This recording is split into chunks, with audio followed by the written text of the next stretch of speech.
under here. What the gameplay needs to do is immerse you in the world, give you as many interesting actions to survive in this world and overcome obstacles. And obstacles could be infected, it could be other people, it could just be the environment, it could be rushing water, anything that could happen in this post-apocalyptic world. Are you clean? Yeah. But more than anything, it needs to put you in Ellie's shoes, that you're experiencing what Ellie's experiencing, making you feel what she feels. Because the more we do that, the more the emotional beats of the story work for us, and the more they work for us in this very unique way that only works in video games.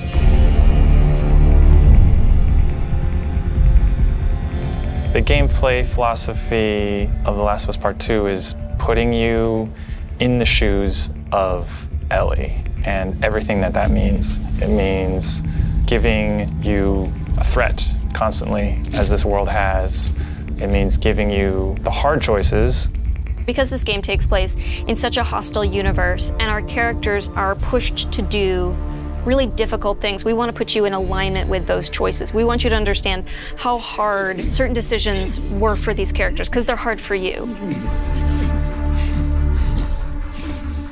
I would say the overarching philosophy of how we approached designing the game mechanically is how can we take things to the next level. Everything kind of comes out of the story. And how do we do it through systems? So one is you have to feel the pressure of survival. Survive by the skin of my teeth. How do I use all this scrap around me? Any kind of bullet, any kind of rag, any kind of bottle of alcohol. How do we give you that sense of being a survivor in this world?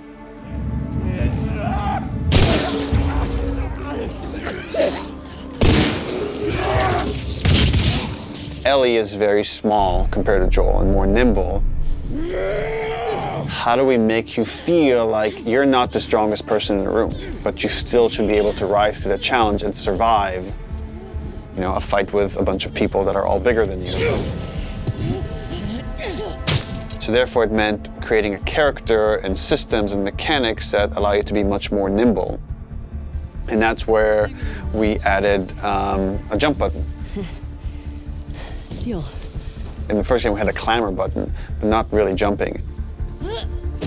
And here, Ellie can jump. The combat scenarios are much more vertical, where Ellie can use elevation to her advantage. Prone is a huge, huge one.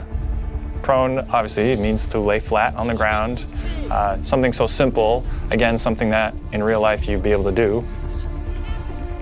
Letting the player have access to all their weapons, all the items, crafting, everything while in that position. And it just creates so many more emergent things in gameplay. Now that we have this other state that the player could be in, which are very low to the ground, how else can we use this other than just hiding in vegetation? We're like, well, there's a lot of man-made things or different structures that have collapsed that allow just enough space for you to crawl under, which means that now, as enemies are looking for you, you can crawl under things and hide, and it's just one more way to assess your environment and use it to Ellie's advantage. Now, because you can hide under things, we made them smarter and gave them the ability to look under things. So while you might hide somewhere and be safe for a while, eventually they're going to start looking under stuff, and if you're hiding under a truck and they spot you, they're going to yank you out and then try to kill you.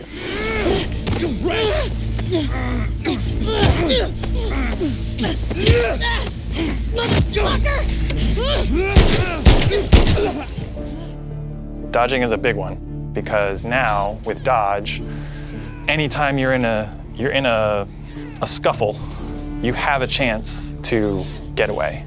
You have a chance to counterattack. It lets escape be an option as well. Sometimes you just gotta run. And that is another part of this world, which is sometimes the threat is so overpowering that you just have to get away. When you are partially hidden, or you're in grass, that means people from afar can't see you, but people from closer can kind of see you. They will eventually acquire you. You're not completely hidden when you're in grass. She went into the grass. Watch yourself. And it makes you as a player become much more aware of your surroundings. Jump, prone, dodge, all these things feed into both exploration and combat because it lets us expand the space. The size of spaces can be bigger, the intricacy of spaces can be more complex, and it still works exactly as you would expect. So when it came to our level design, we really wanted to challenge ourselves to make a world that really felt like a real space as much as we possibly could and didn't feel like a series of combat encounters and exploration spaces and then combat encounters that felt like a Hall of Horrors or something, but something that really felt like a space that you could explore that seemed like a legitimate urban environment.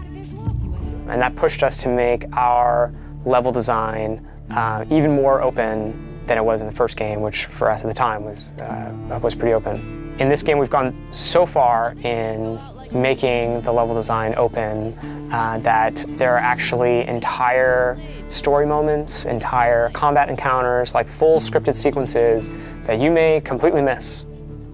And there are things that we feel like, even though a portion of our player base may never see these things, the fact that when you do encounter them, you feel like you discovered them, it lends them this charm and this magic that I think is unique to games, that, you know, this happened to me because of what I did and the place I explored to.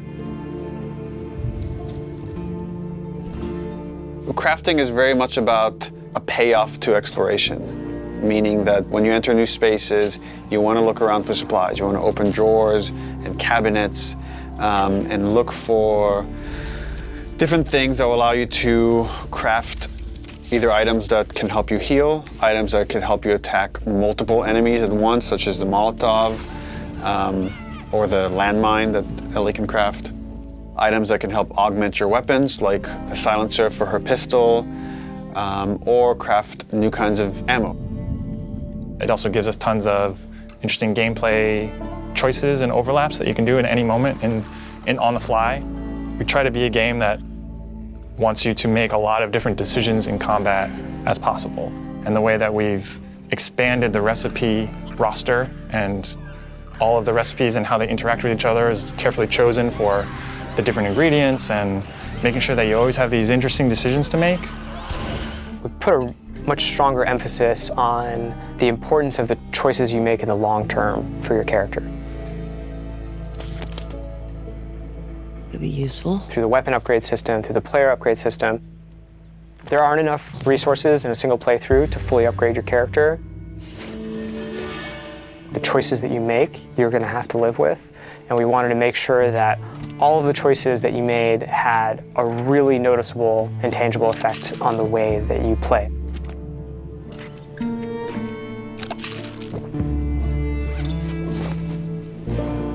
You feel a greater kinship with Ellie because you are living with decisions that you've already made. Like you are continuing this through line of her journey through this world, and the moment-to-moment gameplay is influenced by that in a way that we haven't before. The realization that your choices have these long-term consequences is very much like the nature of the narrative of the game. And I'm happy that the mechanics are supporting that. PlayStation